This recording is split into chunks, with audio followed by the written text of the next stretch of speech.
Alors je voulais savoir ce qui vous a poussé à devenir marraine de SOS Papa.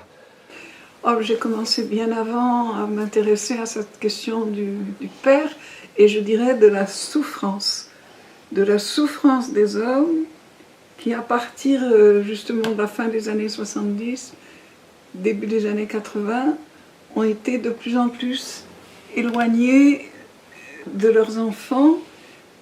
Il faut songer que ce n'est qu'en 2002 que la loi qu'a fait voter Ségolène Royal donne l'autorité parentale aux deux parents, le père et la mère, après une séparation. Mais jusqu'à 2002, c'était la mère qui avait... c'est pas du tout juste. Alors, ce que je voudrais dire d'abord, c'est qu'extraordinairement, la société a été aveugle, sourde à tout ce qui pouvait être la douleur des pères séparés de leurs enfants.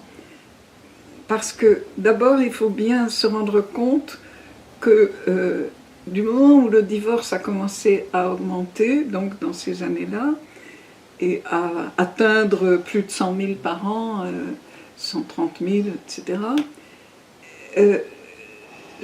c'est dans la proportion des 3/4 la femme qui veut divorcer.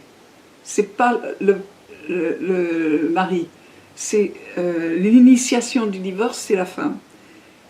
Et la plupart du temps, c'est parce qu'elle est sûre qu'elle aura les enfants. Et donc, j'avais été quand même très frappée de ce que les hommes ont, tout d'un coup, ils perdaient tout. Très souvent, ils perdaient leur appartement parce qu'ils y restaient, les enfants, etc. Et qu'il semblait que c'était tout à fait normal. Et puis, j'ai lu un texte d'un homme qui, comme ça, avait divorcé et on lui avait donné au tribunal, je crois que c'était à Paris, une feuille renéotypée où il fallait qu'il coche les fameux un week-end sur deux, la moitié des vacances, etc. Tout ça était renéotypé.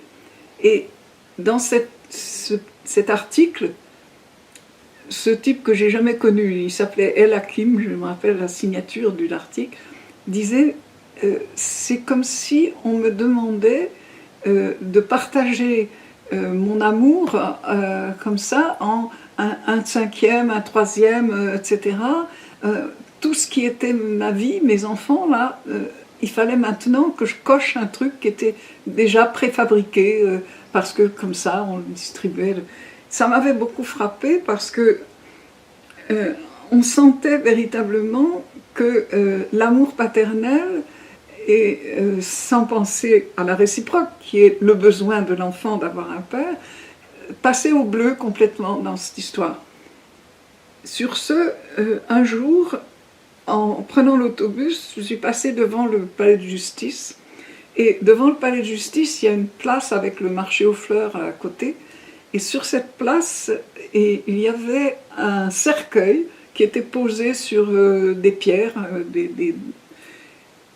Et donc je me suis approchée, je suis descendue de l'autobus d'ailleurs, me suis approchée, et dans le cercueil, il y avait un homme couché.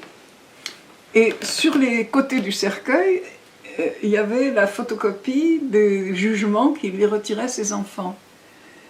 Et je lui ai parlé parce qu'il m'a dit « Ah, ben vous êtes bien la première femme qui s'adresse à moi. Les seules personnes qui s'adressent à moi, ce sont des pères à qui on a retiré leurs enfants. » Et donc j'ai trouvé... Bon, après, les gendarmes sont venus et il a été obligé de retirer son truc, là. Bon. Mais il a réussi quand même pendant plusieurs jours à rester là, et personne ne venait voir ce que c'était que cette douleur simplement tout à fait respectable quand même d'un père qui disait « j'ai jamais rien fait de mal, pourquoi est-ce qu'on retire mes enfants ?» Ce qui fait que j'ai commencé à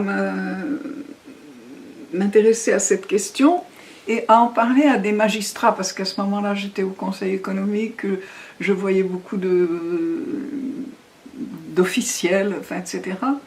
Et j'ai été frappée de ce qu'ils m'ont dit. Oh, ces pères qui veulent, vous savez, ce sont tous des brandzingues. Je me rappelle encore, ce sont tous des brandzingues. Alors, c'est vrai que j'en ai vu beaucoup à ce moment-là, et que c'était des hommes perturbés. Mais il y avait de quoi, si vous voulez. Quand même, j'ai donc fait une petite enquête auprès des juges des affaires familiales, je me suis aperçue que c'était tous des femmes. J'ai été en voir plusieurs, et même à un moment un petit groupe, et je me rappelle, je leur ai dit, dans votre métier, il faut que vous disiez le droit, un juge ça dit le droit, mais c'est très difficile dans un jugement qui va programmer la vie d'une famille. Qu'est-ce que vous avez comme formation, en dehors d'avoir appris le droit, qui vous permet de planifier déjà ce que va être les morceaux de la famille que vous séparez, et particulièrement le rôle du père ou de la mère, alors j'ai d'abord eu la surprise de m'apercevoir que ces magistrates étaient très soucieuses d'être formées un petit peu, parce qu'elles disaient effectivement nos études de droit ne nous ont pas du tout conduites à ça, et elles avaient presque toutes, elles avaient fait une formation de psychanalyse. Alors, il faut dire que j'aime pas beaucoup la psychanalyse. Mon père était psychanalyste, et vraiment, il y a tellement d'idées reçues qui ont été déposées comme ça, qui ne sont pas prouvées et tout dans la psychanalyse, que j'ai trouvé que c'était une drôle d'idée. Et je me suis aperçue quand même que, de bonne foi, elle pensait qu'il valait mieux laisser l'enfant avec la mère, c'était pour l'enfant, c'était mieux, etc. Et je leur ai demandé si elles n'avaient pas eu des problèmes avec les pères qui sont dépossédés. Et là, alors, j'ai entendu, oh, vous savez, ils sont complètement zinzin. Enfin, véritablement, il n'y avait aucune sympathie. Sur ce, j'ai fait un voyage en Suède, et la Suède a eu un gros problème justement avec les pères, etc.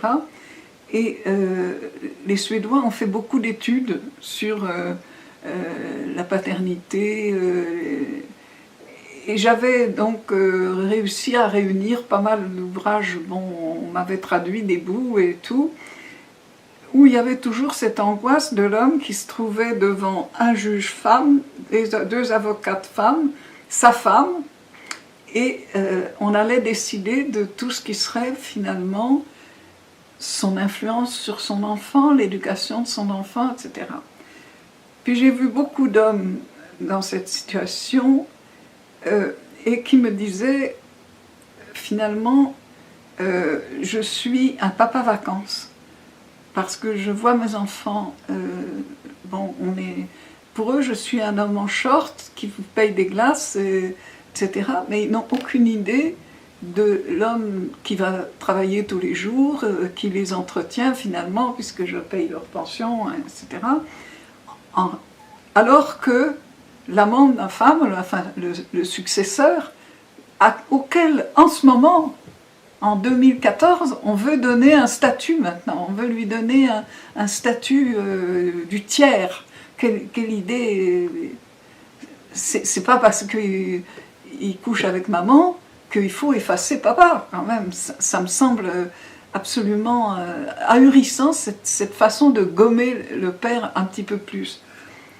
Et donc, j'ai été extrêmement sensibilisée au fait que tous les hommes que je voyais me disaient, beaucoup d'entre eux d'ailleurs, faisaient des dépressions et écrivaient. J'ai reçu au moins une trentaine de manuscrits. écrit, avant que je rencontrais SOS Papa, vous voyez, déjà avant, des hommes qui avaient écrit leurs douleurs, eh bien, aucun éditeur ne prenait ça. Donc, ce qui m'a frappé surtout, c'est que dans ces années 80, 90, 2000, là, l'insensibilité de la société à ce problème. Anointed seed.